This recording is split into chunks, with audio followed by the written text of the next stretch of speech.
சக்தி பராசக்தி குரு வாழ்க பங்காரம்மா வாழ்க உலகமெல்லாம் சக்தி நெறி ஓங்க வேண்டும் ஒவ்வொரு மனக்குறையும் நீங்க வேண்டும் அன்னையும் அருள். எல்லாரும் நல்லா இருக்கீங்களாப்பா? வாங்கப்பா, இன்னைக்கு மத்தியான சாப்பாடு பார்க்கலாம் வாங்க, வீடியோக்குள்ளே போகலாம். சாப்பாடு செஞ்சுட்டு இருக்கேன்ப்பா. என்னன்னு பார்த்தீங்கன்னா வெள்ளை புலாவ் செஞ்சுட்டு இருக்கேன். பக்கத்துலேயும் குருமா வச்சிட்ருக்கேன். இப்போ வெள்ளை புலாவுக்கு வந்து தேங்காய் பால் மிக்சியில் கீனிட்டு மிக்சியில் அரைச்சி எடுத்து வச்சுருக்கேன். வெள்ளை புலாவுக்கு பார்த்தீங்கன்னா பன்னீர் அதையும் நெய்யில் பொரித்து எடுத்து வச்சுருக்கேன். வாங்க என்னென்ன இது போட்டிருக்கேன்னு காட்டுறேன். வெங்காயம், தக்காளி, பச்சை மிளகா 2 பச்சை மிளகா, முந்திரி பருப்பு, பட்டை, கிராம்பு, மசாலா ஜாமான். ஏன்னா இதுக்கு வந்து மசாலா தூள்லாம் எதுவும் போடக்கூடாதுப்பா, அதனால் தேங்காய் பால் வடிகட்டுறேன் பாருங்கள். இது பண்ணியிருந்தப்பா, இது ஃபஸ்ட்டு பால் ஊற்றுறேன் பாருங்கள். திக்கான பால் ஃபஸ்ட்டு பால் 1 கப்பு. திருப்பி 2வது பால் பார்த்தீங்கன்னா தண்ணி பால். திருப்பி 2வது பால் தண்ணி பால் 2 தடவை எடுத்தால் போதும். இஞ்சி பூண்டு இது கொஞ்சம் போடுறேன். இது 2 நாளாகவே எங்களுக்கு மனசே சரியில்லைடா. எனக்கு ரொம்ப உடம்பு, எனக்கு ரொம்ப மன உளைச்சல். ஏன்னா என் சின்ன பேத்திக்கு உடம்பு வேறு சரியில்லை. அவளுக்கு வேறு ஒன்றே திட்டின்னு வயிறு வந்து மேலே அப்படியே புண்ணாக போயிட்டுது அவளுக்கு. அவளை மாத்திரை கொடுப்போம், இப்படியே படுத்துருப்பான். உடனே பாவம் பார்த்தா துடிப்பா, எங்களால் தாங்கவும் முடியாது. உடனே ஆஸ்பத்திரிக்கு அழைச்சிட்டு போடணும், உடனே குளுக்கோஸ் போடணும் வீட்டுக்கு. இதுவே மன உளைச்சலாகவே 2 நாளாக போச்சுப்பா. சரி உங்களுக்காகவும் இதே வீடியோ போட்டு காட்டும். மத்தியானம் காலையெல்லாம் சமைச்சமாச்சே அப்படின்னு சொல்லிட்டு தாண்டா இப்போ ஏஞ்சி வந்து இதெல்லாம் காலையில் டிஃபன் செஞ்சேன். பூரி, கிழங்கு. இப்போ பார்த்தீங்கன்னா வெள்ளை புலாவு குருமா செஞ்சிட்ருக்கேன். பேத்திக்காக தாண்டா கஞ்சி வச்சுருக்கேன். ஏன்னா 2 நாளாக தொடர்ந்து கஞ்சி தான். காரமே ஒன்று போட முடியல அவளுக்கு. காரம் போட்டால் உடனே வைத்தவளி வெளியே கடந்து துடிக்கிறா. 3 பூண்டு பல், கொஞ்சம் ஒரு 1/2 ஸ்பூனு வெந்தயம், ஒரு 3 மிளகு. ஏன்னு கேட்டிங்கன்னா எப்போயுமே மிளகு போட்டால் வயிற்று புண்ணாற்றும். வெறும் கஞ்சியாக குடிச்சிருக்கால, உடம்பு தெம்பு இல்லாமல் ஆகிடுமாச்சா. அது வேறு ப்ரெஷர் குறைஞ்சிட்டு வரணும்னு ஒரு பயம் வேறு எங்களுக்கு. அதையும் போட்டு இப்போ 2 தொடர்ந்து கஞ்சி தான்ப்பா குடிக்கிறா. நல்லா காரசாரமாக, நல்லா கோழிக்கறிலாம் நல்லா சாப்பிடுவா காரமாக. அந்த மாதிரி வாயை இப்போ கட்டி 3 நாளாக பாவம் பிள்ளைக்கு கஞ்சாவே வச்சு கொடுத்துட்ருக்கோண்டா. அவருக்கு தேங்காய் போடுறேன், கொஞ்சமாக ஜீரகம், கொஞ்சம் பார்த்தீங்கன்னா பெருஞ்சீரகம். இந்த ஸ்பூனால் 2 ஸ்பூன் 3 ஸ்பூன் போட்டுக்கலாம். பெருஞ்சீரகம் போட்டுக்கிட்டேன். கொஞ்சம் தடுப்பு கொடுக்கறதுக்காக கொஞ்சம் பொட்டுக்கடலை, முந்திரி பருப்பு 2 அதையும் அரைச்சி குருமாவில் கடைசி நம்ம ஏற்ற கொஞ்சம் நாளிங்க இந்த குருமாவில் ஊற்ற வேண்டியதான்.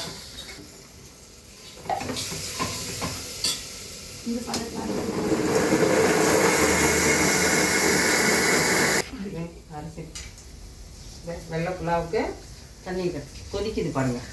இல்லை அரிசி எதை போடுறோம் பாருங்கள். கரெக்டாக தண்ணியெல்லாம் ஊற்றிட்டப்பா. இப்போ வெறும் அரிசியை மட்டும் வடிகட்டி போட்டால் போதும். ஏன்னா அரிசி திட்டமாக ஊற்றணும். இதில் கூட குறைச்சலாம் ஒரு, ஏன்னா அரிசி வேறு 3/4 மணி நேரம் ஊறி இருக்கு. அரிசியை போட்டாச்சுப்பா. ஏன்னா இந்த தண்ணியெல்லாம் ஊற்றக்கூடாது, வடிகட்டி அரிசி போட்டால் போதும், திட்டமாக இருக்கும். இது 3/4 மணி நேரம் ஊறின அரிசி.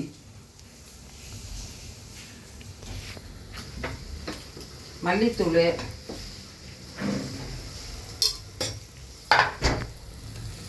இது வந்துப்பா வெறும் மிளகாத்தூள்,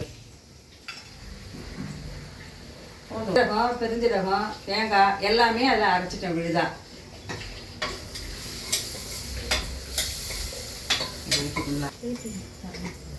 இந்த கரம் மசாலா வந்துப்பா வீட்டிலே செஞ்சது. எல்லா மசாலா பொடியும் 9 மசாலா பொருட்களை போட்டு செய்தது.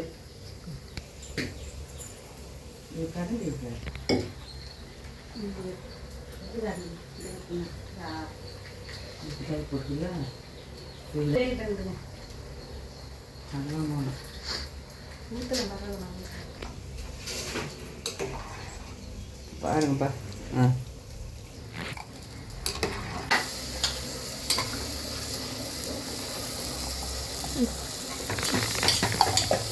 அது கூட அப்படியே கட்டி கொஞ்சம் தூக்கி காட்டம்பே போடுங்க. என்னது ராஜ்மாவா? குருமாவுக்கு ராஜ்மா போடுறேன்ப்பா. போட்டோம்னா அடுத்தது மீன் மேக்கர் நல்லா புழிஞ்சிட்டு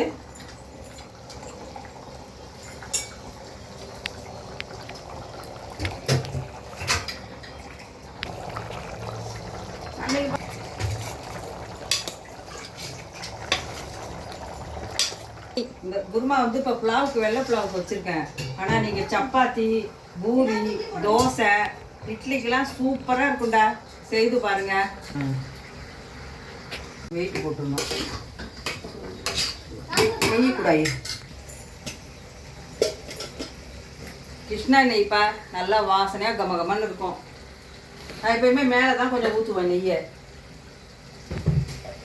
நெய்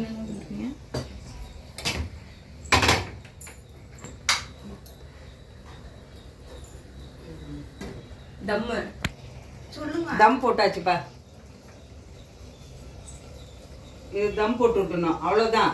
அது அதிலே அழகாக வெந்து வந்துடும். இது குருமாவுக்கு. இதில் ஆவி வேற வெளியில் போகுது. அந்த தட்டு அதுக்கு சரியாக பதியல, அதனால ஆவி போகுது. வேணுமா குருமா ரெடி ஆகிடுச்சுப்பா. கொஞ்சம் தண்ணி ஊற்றி கொதிக்க வச்சிட வேண்டியதான். வெள்ளை புலாவுக்கு நம்ம கடைசியாக இறக்குறோம் பாருங்க, அப்போ மேலே போட்டால் போதும்.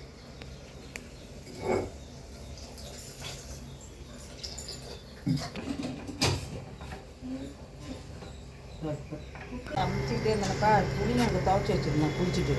அதையும் காய போட்டுட்டு போகணுட்டு தான் வந்திருக்கேன்.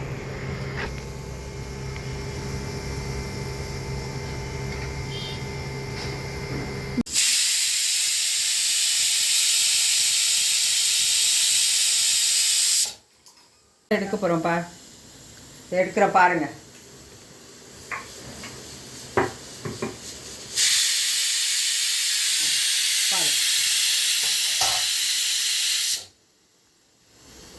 போடுங்க போடுங்க. இந்த பன்னீர் வறுத்து வச்சுருக்கோமா, இது இப்போ மேலே தூவ வேண்டியதுதான்.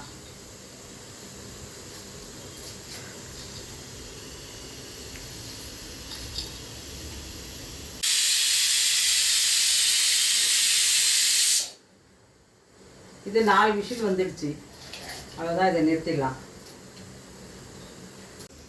டீ போட்டு குடிக்க போகிறோம்ப்பா. இது அரியறது மட்டும் எனக்கு அந்த வேலை செஞ்சுட்டே இருக்கும்போதுடா, மணி 11 12 மணிக்கெல்லாம் ஒரு டீ குடிச்சிடணும்.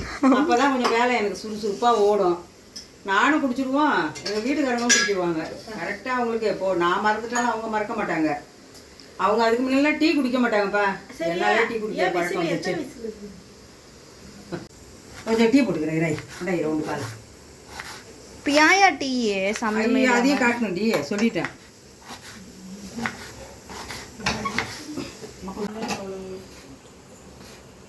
காஃபி தூள் இருக்கா? இருக்கு. நேரா இருக்கு பாருங்க. இதோ இருக்கு பாருங்க. ஐயா டாடா டாடா காஃபி தூள். டீ தூள் இங்குதான் இருக்கா? இல்ல இல்ல, அங்க இருக்கு டீ தூள்.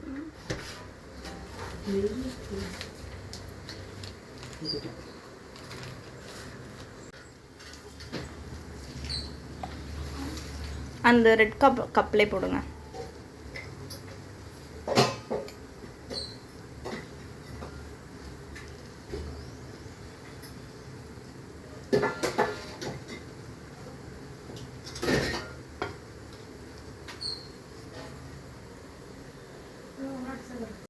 உப்பு போடுறப்பா தயிர் பச்சடிக்கு. பொங்குது. இப்போ தயிர் போடுறேன்.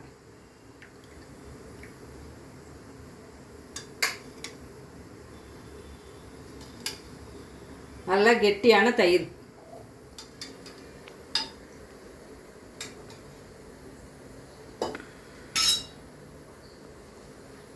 தயிர் பச்சடி ரெடிப்பா.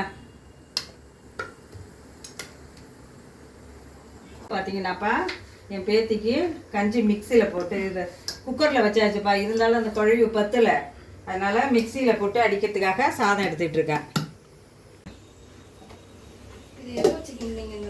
வாங்க வேர்க்கு.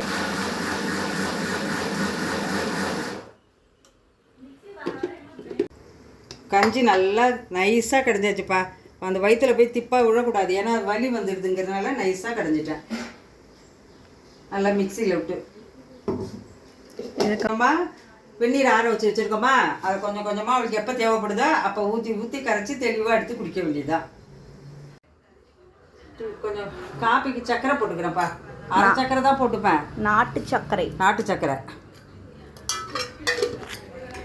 ஏன்னா சுகர் இருக்கிறதுனாலப்பா கொஞ்சம் லைட்டாக டேஸ்ட்டாக குடிக்குமேனு ஒரு அரை சர்க்கரை தான் போடுவேன் எப்பயுமே. வடிகட்டலையா? வடிகட்ட வேணாமா? ஆடை இருக்குல்ல. காபி தூள் பாக்கெட்டை கட் பண்ணிட்டு இருக்கேன். என்னன்னு பார்த்தீங்கன்னா நம்ம எடுத்து அப்பப்போ போட்டுடுறோம்னு வச்சுங்களேன், பாக்கெட்டோட வச்சாலும் சரி தான், ஃப்ரிட்ஜில் வச்சாலும் காற்று போய்டும்டா. அதுக்கு என்ன செய்யணும்னா இதை போட்டு முடிச்சுட்டு நம்ம கட் பண்ண இடம் இருக்குது பாருங்கள், ஒரு கத்தியோ ஒரு கரண்டியோ எடுத்து இந்த நெருப்பில் அழகாக காட்டிட்டு இதில் 2 பக்கம் ஒட்டினீங்கன்னு வச்சுங்க, நல்லா இது மாதிரி ஒட்டிக்கும். இப்போ பண்ணி காட்டுங்க. இதை ஒட்டி இருக்கு பாருங்கள், அதுமாரி ஒட்டிக்கும். ஒட்டிக்கிச்சுன்னு வச்சுங்க, பயமே இல்லை, அது மட்டும் இருக்கும் ஃப்ரிட்ஜுக்குள்ளேயே. சின்னதாக கட் பண்ணிக்கோங்க. கட் பண்ணிடுங்க.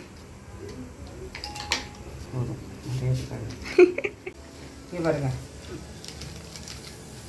எல்லா பக்கமும் அது மாதிரி நல்லா கீழே நெருப்பு இருந்தாலும் காட்டுங்க. நல்லா அப்படி ஒட்ட வச்சுருங்க. சூடு ஏற்றிடுங்க. சூடு லைட்டாக உருவிட்டுதா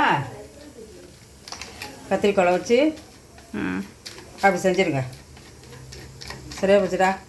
அது பாருங்க நல்லா ஒட்டிக்கிச்சு. அவ்வளோதான், ஈஸியாகிடும். இதே ஃப்ரிட்ஜில் வச்சுட்டோம்னு வச்சோம், வெளியில் வச்சிருந்தாலும் கட்டியே விழாது. நம்ம எப்போ எடுத்தாலும் இதை மாதிரி செய்யுங்க.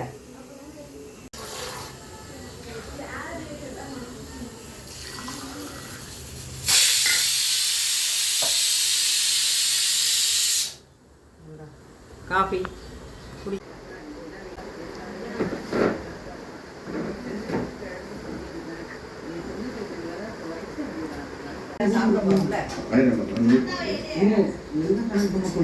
சாப்பாடுலாம் ரெடி ஆகிடுச்சுப்பா.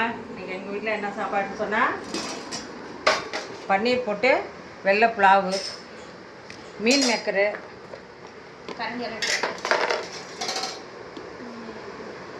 மீல் மேக்கர், ராஜ்மா போட்டு குருமா, வெங்காய பச்சடி தட்டில் வச்சு பரிமாற போகிறப்பா.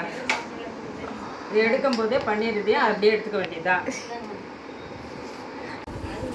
வெங்காய பச்சடி,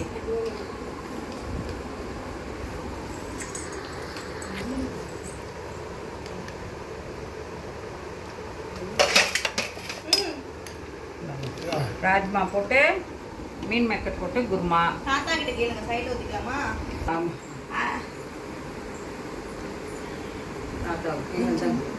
இந்தாங்க.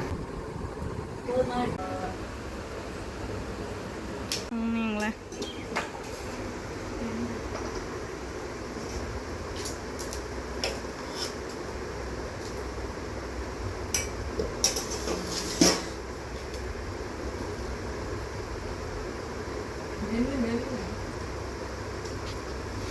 பன்னீர் போட்டுப்பா.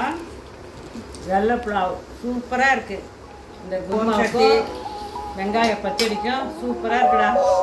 காரம் இதுலேயும் உப்பு கரெக்டாக இருக்குப்பா. 2லேயுமே உப்பு கரெக்டாக போட்டிருக்கோம். கரெக்டாக இருக்கு.